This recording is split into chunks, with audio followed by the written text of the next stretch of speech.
Un coup de fil à l'agence immobilière.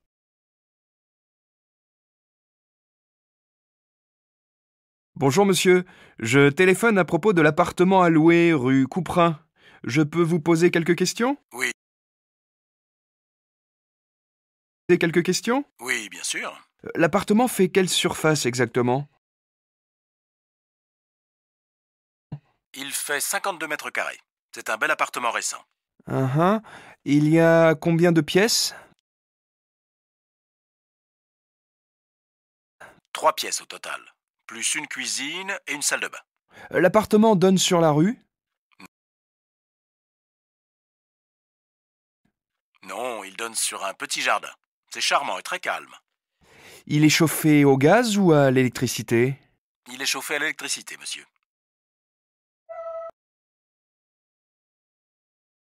La visite de l'appartement.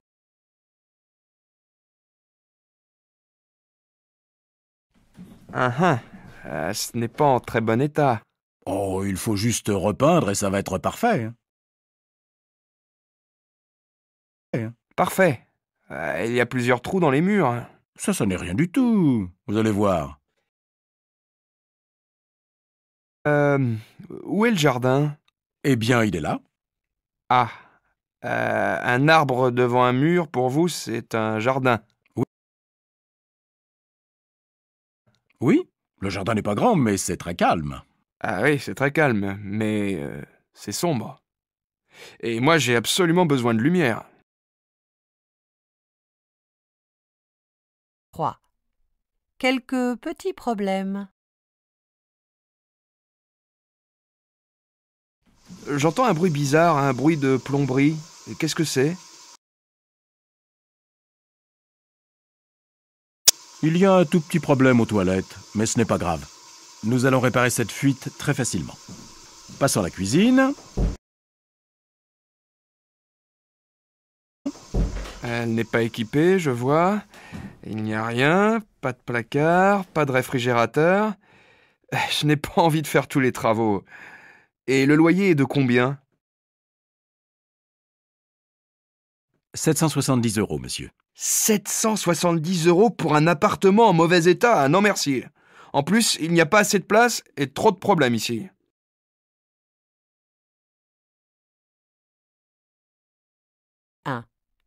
Dans la rue.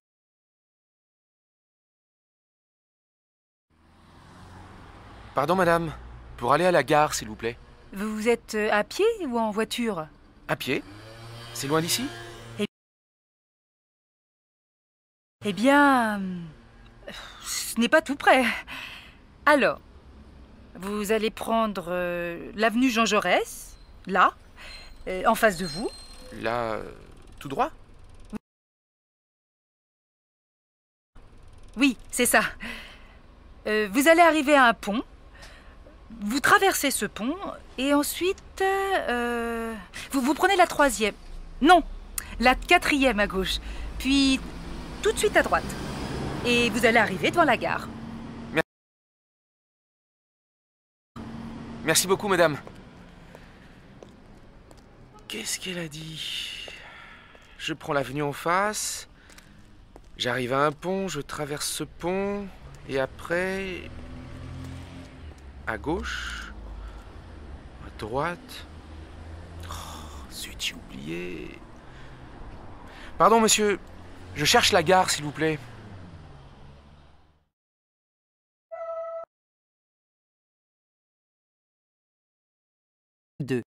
Dans une administration.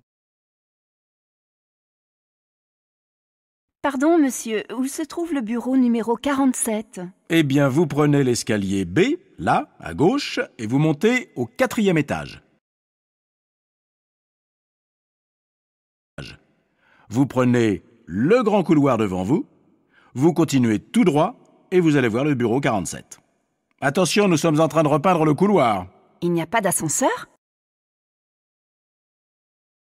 Si, mais il est en panne. Il ne marche pas. 4 étages à pied, c'est fatigant. Oui, mais c'est bon pour la santé.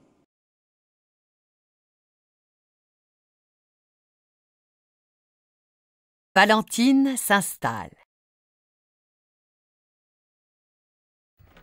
Madame, où est-ce qu'on met le canapé? Là, dans le salon, contre le mur de droite. Et la table? Au milieu de la salle à manger. Vous pouvez mettre les chaises autour de la table? On laisse les livres dans les cartons ou on les met sur les étagères? Laissez tous les cartons par terre. Je suis en train de nettoyer les étagères. Où est-ce que vous avez mis la valise avec les bibelots du salon? Madame, sur la table. Et ça se met où? Ça se met dans l'entrée, à côté de la porte. On accroche ce tableau au mur? Oui, s'il vous plaît. Un peu plus à gauche. Encore un peu. Là, c'est parfait. Allô? Oh, c'est toi. Je suis en train de tout installer. Oui, ça va. Un peu fatiguée.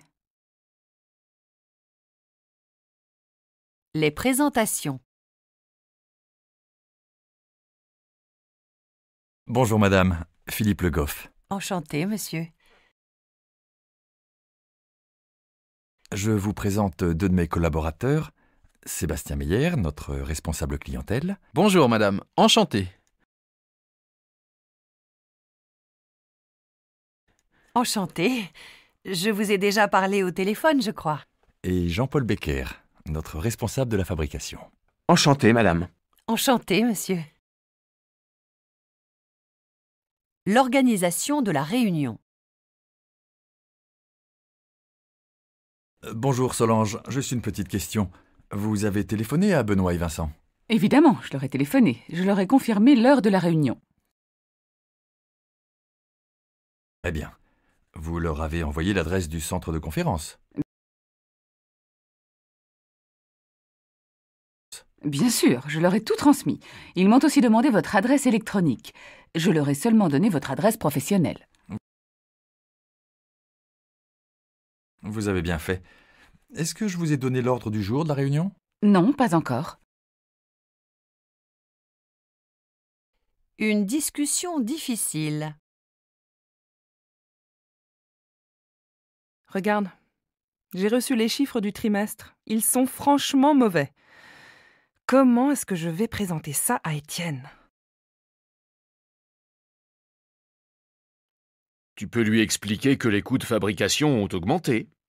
Oui, bien sûr. Il va me dire que ce n'est pas une bonne raison.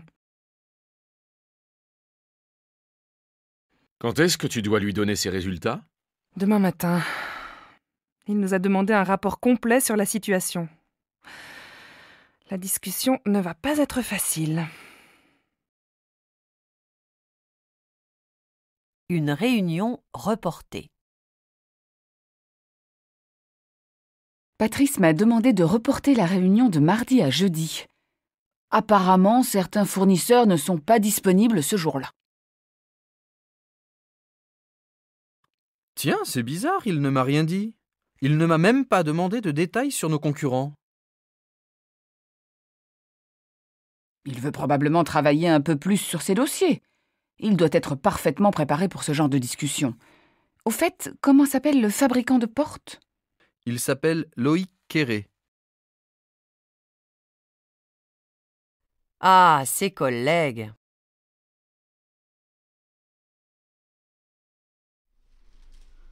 Tu connais bien Patrice?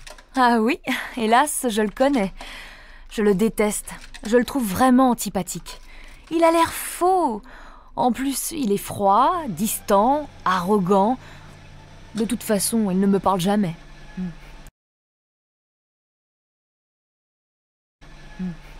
Et Charlotte? Elle, c'est différent. Je l'aime bien. Elle est très sympa. Elle est toujours de bonne humeur, toujours joyeuse. Elle m'a beaucoup aidée quand je suis arrivée ici. Je la vois souvent avec un grand brun, pas très beau, toujours habillé en jean. C'est qui? C'est Antoine, qui a beaucoup de charme. Je sais qu'il n'est pas beau, mais il est drôle, il a beaucoup d'humour. Je pense que Charlotte l'aime beaucoup. Elle le regarde tout le temps, Elle le rencontre par hasard dans les couloirs 10 fois par jour. C'est comme toi et Corentin. Ah non, ça n'a rien à voir. Corentin, c'est mon grand amour. Je l'aime, c'est tout. Les gens sont bizarres. Tu sais, Babette dit que vous ne l'invitez jamais. Apparemment, elle ne connaît personne. Ça, c'est extraordinaire. Je la vois tous les jours. Je l'appelle souvent. Je l'ai invitée au cinéma, en boîte avec nos copains, à un pique-nique. Elle refuse toujours. Elle est vraiment bizarre, cette fille. C'est peut-être quelqu'un de timide? Oui, mais alors, pourquoi est-ce qu'elle dit que nous ne l'invitons pas? Ce n'est pas gentil, et en plus, ce n'est pas vrai. Je ne vais plus l'inviter si elle a ce genre de comportement. Comme un lundi. Vous avez le numéro de mobile de Patrice? Oui, je l'ai. Je l'ai noté sur un papier. Un instant. Ah non, je ne le trouve plus. Tant pis. Vous savez si Étienne a reçu les documents d'Adrienne? Je ne sais pas s'il les a reçus. Je peux l'appeler si vous voulez. Non, ce n'est pas la peine. Il déteste qu'on le dérange pour rien. Il n'est jamais de bonne humeur le lundi. Ah bon? Je ne sais pas, je ne le rencontre pas souvent. Les autres jours, il est plus agréable? Le ski.